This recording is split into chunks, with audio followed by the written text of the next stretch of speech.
Hey guys, this is Matt again with Gardener Supply. So, been getting a lot of questions lately on how do I put down either my seed or my fertilizer in the spreader I have. There's several different types of spreaders. Most common are either a handheld, what I'd call a handheld whirlybird, or a push spreader. The push spreaders have a couple different types. There's a broadcast spreader, which works very similar to the handheld, spits the material out all over the place.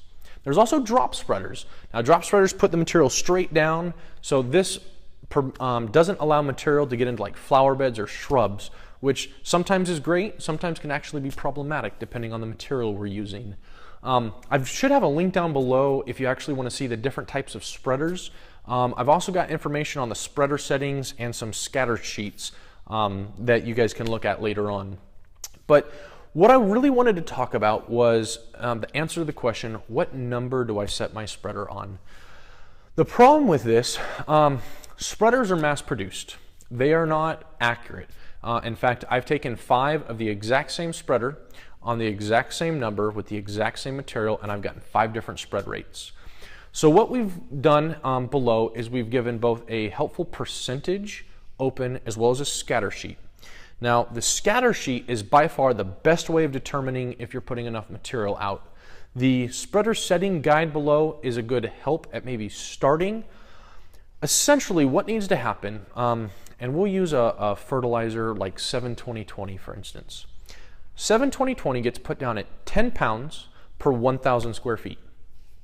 As long as that 10 pounds of fertilizer gets appropriately applied over 1,000 square feet, the number is really irrelevant. I can remember when I first started working, I would put my number on the spreader on a real small number, and I'd go over it like 5 or 6 times. I wanted to make sure I got good coverage. I was scared to run out. I've been doing it so many years now though, I can almost put my spreader full open and I'm out there in a mini jog putting the material down. Again, as long as the 5 pounds or the 10 pounds or however much weight, the appropriate weight over the appropriate square footage, that is the most important. It's helpful to know your square footage. We can do that at the store. We have some apps and some websites that we can actually measure your yard. Super, super helpful.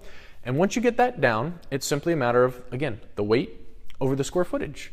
So if you guys have any questions or are a little confused on how that works, feel free to call, come into the store.